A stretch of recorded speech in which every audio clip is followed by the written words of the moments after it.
Hello students, today we are going to discuss about type of cooperative society. Last class में हमने discuss किया था cooperative society के regarding उसके merit and demerits, और उससे जस्ट प्रीवियस क्लास में हमने डिस्कस किया था कोऑपरेटिव सोसाइटी उसके रजिस्ट्रेशन के रिगार्डिंग एंड उसकी फीचर्स।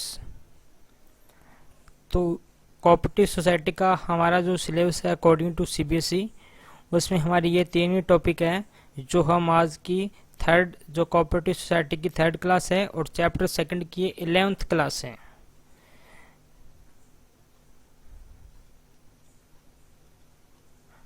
तो इसमें हम डिफरेंट टाइप के कोऑपरेटिव सोसाइटी के बारे में पढ़ेंगे कि उसको किस लिए इस्टेब्लिश किया जाता है, what is the purpose for establishment and member के रिगार्डिंग, और उसका पर्पस क्या होता है सोसाइटी का। तो ये हम डिस्कस करेंगे। तो बेसिकली हमारे पास 6 टाइप की कोऑपरेटिव सोसाइटी है, तो हम उसके बारे में डिस्कस करेंगे अकॉर्डिंग टू एनसीईआरटी। तो एज पर एनसीईआरटी हमारे सिलेबस में 6 टाइप की कोऑपरेटिव सोसाइटी है जिसके बारे में हम डिस्कस करेंगे। तो देखिएगा slide first, consumer cooperative society. देखिए कोऑपरेटिव सोसाइटी का मीनिंग मैंने आपको बता दिया था। कोऑपरेटिव मीन्स होता है साथ मिलके काम करना, मीन्स वर्किंग टुगेदर। कोई भी ऐसी सोसाइटी जिसमें सभी मेंबर्स मिलके एक दूसरे के म्यूचुअल हेल्प के थ्रू एक्टिविटी करते हैं उसको हम बोलते हैं कोऑपरेटिव सोसाइटीज। अब कंज्यूमर कोऑपरेटिव सोसाइटी क्या होता है, जो कंज्यूमर के लिए बनाई जाती है। ठीक है, तो आप इसमें देखिए फॉर्म बाय कंज्यूमर्स, कंज्यूमर के द्वारा बनाई जाती है। मीन्स इसमें जो भी मेंबर होते हैं सोसाइटी के वो सारे क्या होते हैं, कंज्यूमर्स होते हैं। और इसको इस्टेब्लिश क्यों किया जाता है, मैं यहाँ पे लिख रहा हूँ establish means form to protect the interest of consumers.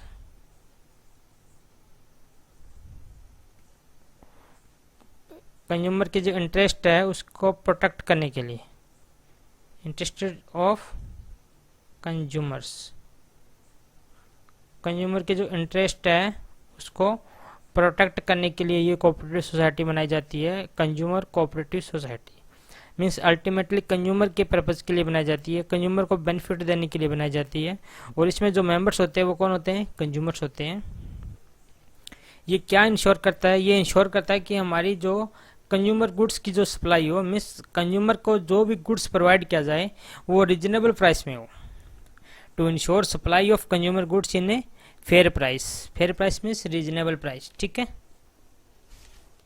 और इसमें मिडिल मैन को एलिमिनेट किया जाता है। हमने पढ़ा था कोऑपरेटिव सोसाइटी के मीनिंग में कि ये क्या करता है, ये मिडिल मैन को एलिमिनेट करता है। तो एलिमिनेट करता है तो ये फिर डायरेक्ट कहाँ से गुड्स परचेज करता है, होल सेल से डायरेक्ट परचेज करता है और डायरेक्ट कंज्यूमर को सेल करता है, जिससे जो बीच में रिटेलर का जो कमीशन होता है या मिडिल मैन का जो भी कमीशन होता है वो हमें बच जाता है। अल्टीमेटली जो गुड्स है वो हमारी को सस्ती रहती है। ठीक है,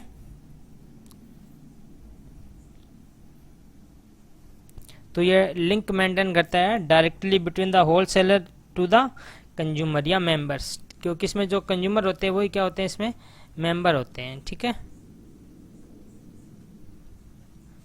तो आप ये भी लिख सकते हो प्रोवाइड डायरेक्ट लिंक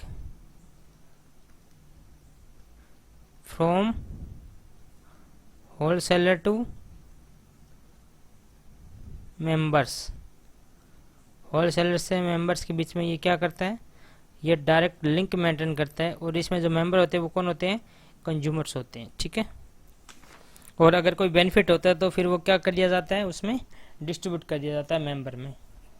ठीक है ना, क्योंकि इसमें बेनिफिट तो होगा क्योंकि मिडिल मैन है वो यहाँ पे नहीं होगा, because it is a direct link from the wholesaler to member that is consumers.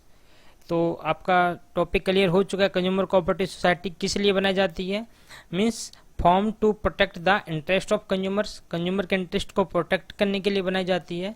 इसमें जो मेंबर्स होते हैं वो क्या होते हैं, कंज्यूमर्स होते हैं। Main functioning of consumer cooperative society is ensure supply of consumer goods in a fair price. ठीक है, कि कंज्यूमर गुड्स को जो प्रोवाइड हो रहे हैं, जो सप्लाई की जा रही है, वो फेयर प्राइस हो, इसलिए वो क्या करता है, डायरेक्ट लिंक मेंटेन करता है फ्रॉम होलसेलर टू मेंबर। ठीक है।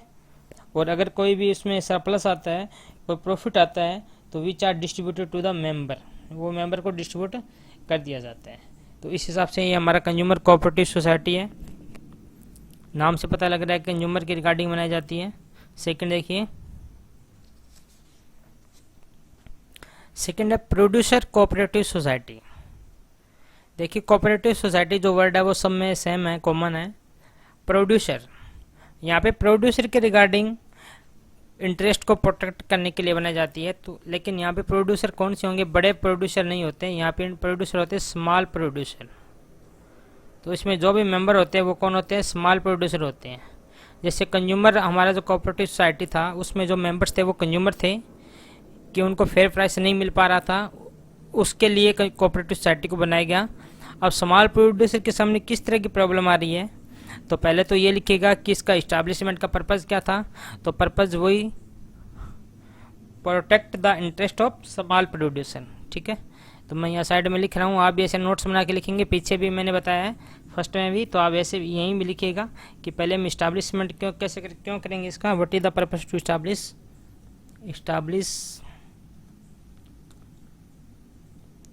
तो लिखिएगा protect the interest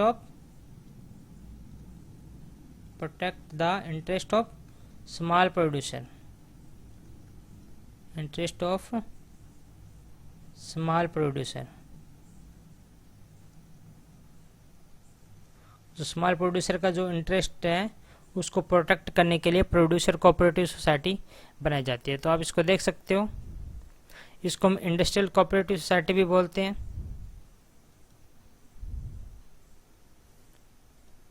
promoted by small producer and craftsman, जो छोटे छोटे प्रोड्यूसर होते हैं, छोटी छोटी जो गुड्स बनाते हैं, उनके बारे में बात हो रही है।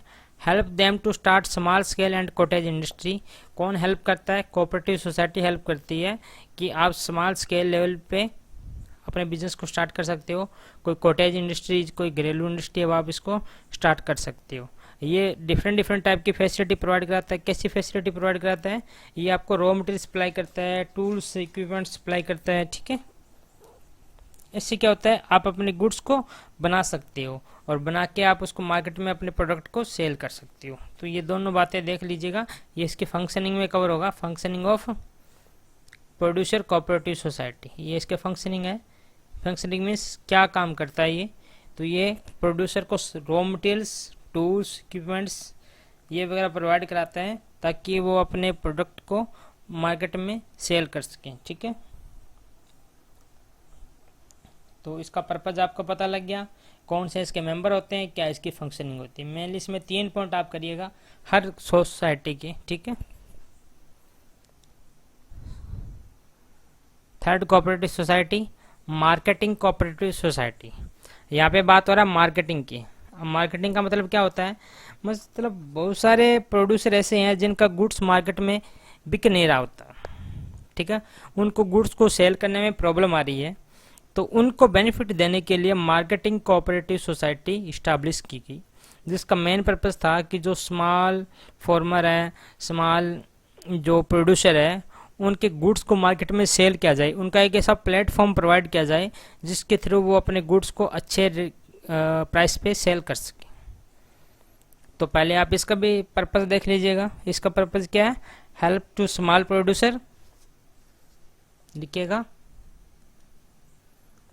क्या करता है ये, हेल्प टू स्मॉल प्रोड्यूसर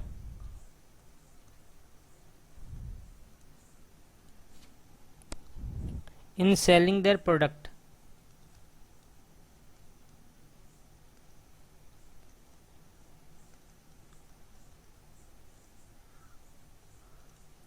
उनके प्रोडक्ट को सेलिंग करने में क्या करता है, ये हेल्प करता है। किसको, स्मॉल प्रोड्यूसर को। तो ये तो इसका मेन पर्पज है मार्केटिंग कोऑपरेटिव सोसाइटी का। अब इसमें कौन कौन से मेंबर होते हैं ये आप इधर देखिएगा स्लाइड के अंदर। इसमें फार्मर्स होते हैं, आर्टिसंस होते हैं एंड स्मॉल प्रोड्यूसर होते हैं, जिनके पास थोड़ा बहुत मैन्युफैक्चरिंग होता है, मटेरियल, बड़े बिग हाउसेज इसमें कवर नहीं होते, ध्यान रखिएगा। स्मॉल प्रोड्यूसर के बेनिफिट के लिए बनाए जाते हैं। अब ये सोसाइटी क्या करती है, ये जो मेंबर होते हैं, ये वाले जो मेंबर हैं, उसे क्या करता है, जो प्रोडक्ट है वो कलेक्ट करता है, ठीक है। प्रोडक्ट है वो कलेक्ट करते हैं, उसका ग्रेडिंग करते हैं, उसका प्रोसेस करते हैं, उसके लिए स्टोरेज फैसिलिटी प्रोवाइड कराते हैं और मार्केट में इसको सेल करते हैं, ठीक है ना। ओनली ऑन फेवरेबल कंडीशन, कब सेल करेंगे, जब कंडीशन हमारे फेवर में है, मीन्स जब आपको प्राइस अच्छा मिल रहा है उस टाइम हम क्या कर लेंगे, मार्केट में सेल कर देंगे। और अगर मार्केट में कंडीशन हमारे फेवर में नहीं है, मीन्स हमें प्रॉपर प्राइस नहीं मिल रहा हमारे प्रोडक्ट का, तब तक हम उसको स्टोरेज में स्टोर रख लेंगे। तो ये सारी फैसिलिटी कौन प्रोवाइड कराता है, कोऑपरेटिव सोसाइटी मार्केटिंग, ठीक है। तो मार्केटिंग का मतलब हो गया आपके लिए मार्केटिंग का एक प्लेटफॉर्म तैयार करवाना, जिसके थ्रू आप अपने प्रोडक्ट को इजीली सेल कर सको मार्केट में, ठीक है। तो आपका इस्टेब्लिशमेंट आ गया कि what is the purpose of establishment, इसमें कौन कौन से मेंबर होते हैं, इसकी फंक्शनिंग आ गई, फंक्शन सारी ये आपको बता दी कि मेंबर से प्रोडक्ट कलेक्ट करता है, then after grading and process the product and provide storage facility. आप इसमें और भी फैसिलिटी लिख सकते हो, पैकेजिंग फैसिलिटी, ट्रांसपोर्टेशन फैसिलिटी, ठीक है ना, पैकेजिंग फैसिलिटी। तो ये डिफरेंट डिफरेंट टाइप की फैसिलिटी है, वो फैसिलिटी प्रोवाइड की जाती है to farmers, artisans and small producer by marketing cooperative society, ठीक है ना। तो इस हिसाब से ये हमारा मार्केटिंग कोऑपरेटिव सोसाइटी कवर हो चुका है कि क्या काम करता है, किस लिए इस्टेब्लिश किया गया और कौन कौन इसके मेंबर होते हैं। आपको 3 बात पे फोकस करना है हर सोसाइटी के अंदर। नेक्स्ट सोसाइटी है हमारा फार्मर कोऑपरेटिव सोसाइटी। अब सिंपल सी बात देखिए, फार्मर ये किसके बेनिफिट के लिए बनाई जाती है, फार्मर्स के बेनिफिट के लिए बनाई जाती है। फार्मर्स के बेनिफिट के लिए बनाई जाएगी तो सिंपल सी बात है, इसमें जो मेंबर होंगे वो कौन होंगे, फार्मर्स होंगे। अब फार्मर को किस चीज़ की प्रॉब्लम होती है, फार्मर को जैसे सीड हो गया, ठीक है, कोई पेस्टिसाइड के रिगार्डिंग इस तरह की उनको प्रॉब्लम आती रहती है। खेत में फसल उगाने के लिए उसको बीज चाहिए, सीड चाहिए, पेस्टिसाइड चाहिए, ठीक है, ताकि कोई फसल को बचा जा सके खराब होने से। तो इस तरह की उसकी रिक्वायरमेंट होती है हमारे फार्मर की, तो उसके हेल्प के रिगार्डिंग ये सोसाइटी बनाई जाती है। तो आप इसको लिखिएगा, to protect the interest of farmer, क्योंकि फार्मर है तो फार्मर आएगा, to protect the interest of farmer by providing, क्या प्रोवाइड करेगा ये, बाय प्रोवाइडिंग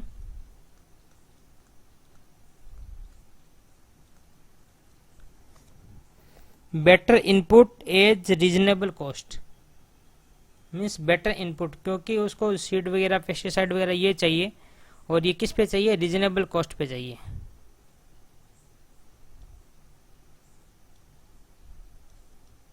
रीजनेबल कॉस्ट, ठीक है। तो ये इसका मेन पर्पज है for establishment farmer cooperative society. इसमें कौन से मेंबर होते हैं, इसमें मेंबर फार्मर्स होते हैं, ये आप देखिएगा, association of small farmer in A village, जो छोटे गांव के जो किसान होते हैं वो इसके मेंबर्स होते हैं, ठीक है।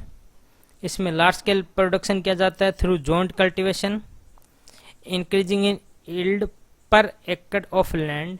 यील्ड मीन्स होता है मतलब अर्न करना, ठीक है ना, कि जो लैंड का पर एकड़ है उस पर ज़्यादा से ज़्यादा उसको फसल पे मतलब उगाई जाए, ठीक है। तो ये इसका पर्पज रहता है फार्मर कोऑपरेटिव सोसाइटी का एकड़ के हिसाब से। To introduce modern method of cultivation, cultivation के लिए मॉडर्न मेथड का यूज करना, लाइक कंबाइन मशीन्स, जिसमें क्या होता है, अगर फसल, कई बार आपने देखा होगा कि जब फसल पक के तैयार हो जाती है तो उस टाइम बहुत सारे रिस्क रहते हैं, जैसे फायरिंग वगैरह, ठीक है, कोई फ्लड आ गया, इस तरह के क्या होता है वो फसल खराब हो जाती है। तो अगर हमारे पास बेटर कल्टीवेशन मेथड होंगे, ठीक है, हम बस अच्छे फार्मिंग के मेथड होंगे तो उसके थ्रू हम उस चीज़ को रिकवर कर लेंगे खुद को। तो इन सभी मेथड को इंट्रोड्यूस करना, to inculcate the spirit of cooperation among farmer, और फार्मर में एक कोऑपरेशन की स्पिरिट लेके आना, ये इसका मेन पर्पज रहता है कि सभी फार्मर में एक कोऑपरेशन की स्पिरिट आए, वो एक दूसरे का शो करें, साथ में मिलके काम करें, तो इससे क्या होगा, बेटर काम होगा। ठीक है, तो हम पढ़ रहे थे, इस्टेब्लिश हमारा हो चुका है। इसमें जो फॉर्मेशन में कौन कौन मेंबर होंगे वो भी मैंने बता दिया कि स्मॉल फार्मर्स होते हैं। अब ये क्या फंक्शनिंग करता है, ये कुछ फैसिलिटी प्रोवाइड कराता है जो मैं यहाँ पे लिख रहा हूँ, बाकी आपके स्लाइड में तो लिखी हुई है बहुत सारी, आप इसको भी देख लीजिएगा। Providing better quality seeds,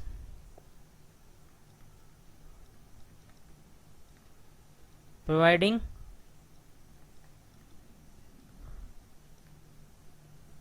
better quality seeds,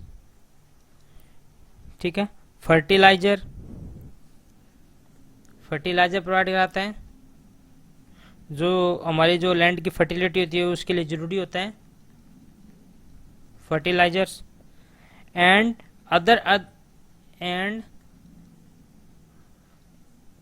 other modern machine and technique,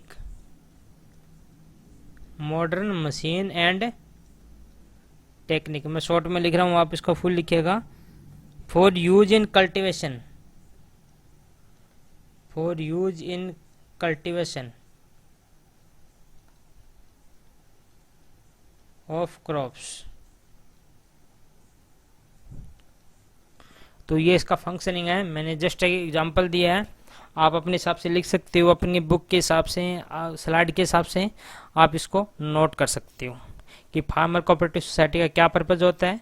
consumer यहाँ पे जो होते हैं वो हमारे फार्मर होते हैं, मेंबर्स होते हैं। ठीक है, फार्मर को क्या चाहिए, फार्मर को इनपुट चाहिए कि वो बेटर कॉस्ट पे मिले, इनपुट फॉर एग्जांपल सीड्स वगैरह, फर्टिलाइजर वगैरह, तो ये सारा कुछ उसको प्रोवाइड कराता है। इसमें हमारे जो मेंबर्स होते हैं वो स्मॉल फार्मर होते हैं। तो इस हिसाब से आपका ये fourth type of cooperative society, that is farmer cooperative society, clear हो गया। ठीक है, अब चलते हैं next cooperative society, that is credit cooperative society. अब नाम से पता लग रहा है क्रेडिट मीन्स होता है उधार देना। तो ये हमारे क्या करते हैं, जनरली फाइनेंस प्रोवाइड कराती है। ठीक है, ये क्या करते हैं, फाइनेंस प्रोवाइड कराती है,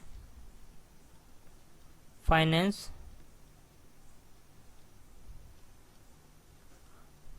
प्रोवाइड कराती है कोऑपरेटिव सोसाइटी। लेकिन कौन सा वाला finance, short term finance, means with in 1 year आपको पे करना पड़ेगा, शॉर्ट टर्म फाइनेंस प्रोवाइड कराती है। और जो इंटरेस्ट रेट होगा वो क्या होता है, बहुत ही कम होता है, रीजनेबल इंटरेस्ट रेट होता है। और इसका मेन पर्पज़ क्या होता है, जो मनी लेंडर्स से अपने मेंबर को बचाना, क्योंकि आपको पता मनी लेंडर होते हैं वो बहुत ज़्यादा रेट चार्ज करते हैं इंटरेस्ट की मेंबर से।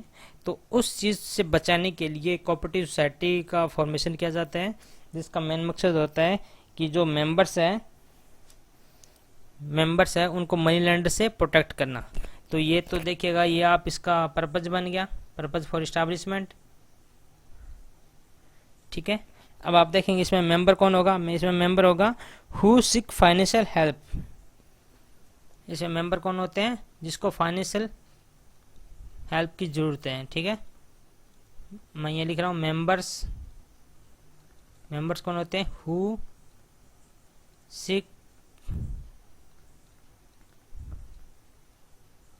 फाइनेंशियल हेल्प, जिसको फाइनेंशियल हेल्प की ज़रूरत होती है। ठीक है, वो इसके मेंबर होते हैं। इस्टेब्लिश का हमारा पर्पज आ चुका है, और इसमें क्या क्या फंक्शनिंग करता है, अब सिंपल से आपको पता है कि वो शॉर्ट टर्म फाइनेंस प्रोवाइड कराता है और विद रीजनेबल कॉस्ट प्रोवाइड कराता है। तो ये आप दोनों बातें लिख दीजिए इसमें। ठीक है, तो ये हमारा क्या हो जाएगा, ये हमारी हो जाएगी functioning.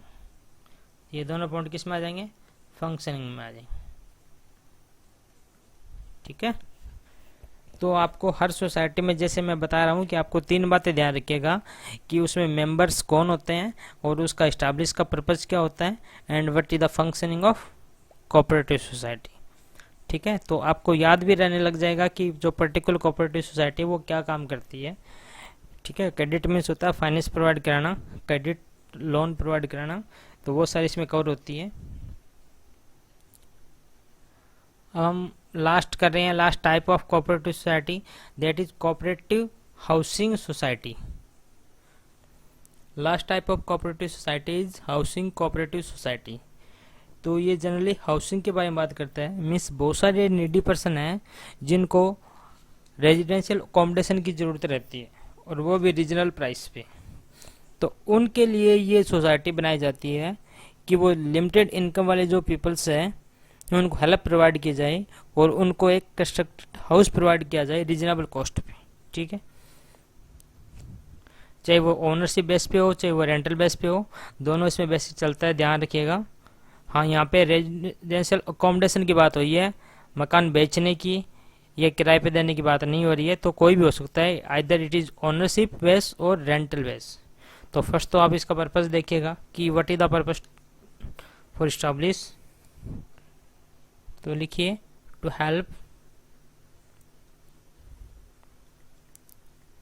Help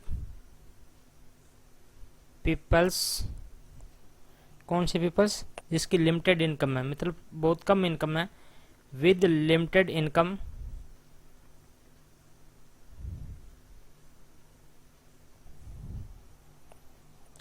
to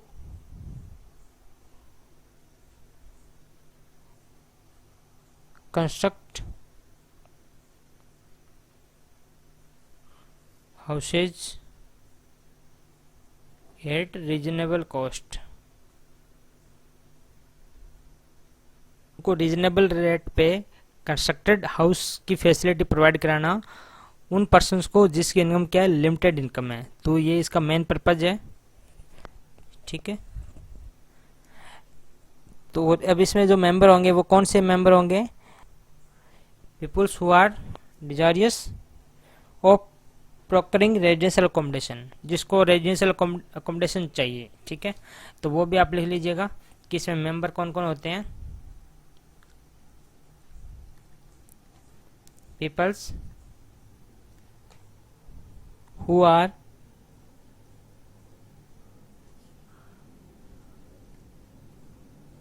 desirous of procuring residential accommodation,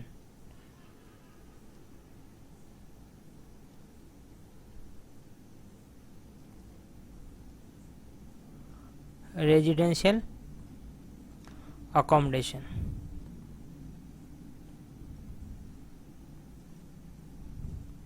means जिसको रेजिडेंशियल अकोमोडेशन चाहिए वो सारे लोग इसमें मेंबर होते हैं, क्योंकि इसका काम क्या होता है, आपको कंस्ट्रक्टेड हाउस प्रोवाइड कराना, हाउस की फैसिलिटी प्रोवाइड कराना, वो भी रीजनेबल कॉस्ट पे। ठीक है, तो एस्टैब्लिश का पर्पस पता लग गया, इसमें मेंबर्स पता लग गए, और फंक्शनिंग आपको पता ही है। फंक्शनिंग ये क्या करवाता है, ये फ्लैट वगैरह प्रोवाइड कराता है। ठीक है,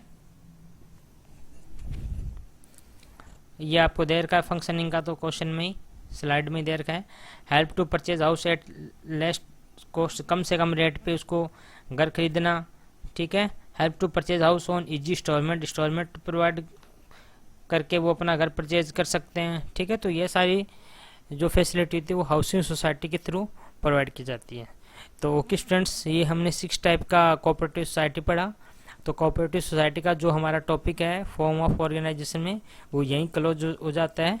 नेक्स्ट हमारा जो क्लास नंबर 12 होगा चैप्टर 2 का, उसमें हम कंपनी पढ़ेंगे, क्योंकि हमारा जो लास्ट फॉर्म ऑफ ऑर्गेनाइजेशन है वो कंपनी था। हमारे 5 थे, ये सारे के सारे फॉर्म ऑफ ऑर्गेनाइजेशन जो हम पढ़ रहे हैं वो प्राइवेट सेक्टर से रिगार्डिंग है।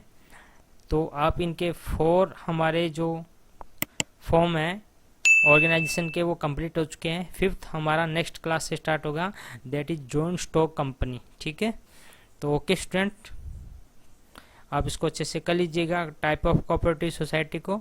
आई होप कि आपको क्लियर हो चुका होगा। Okay, thank you.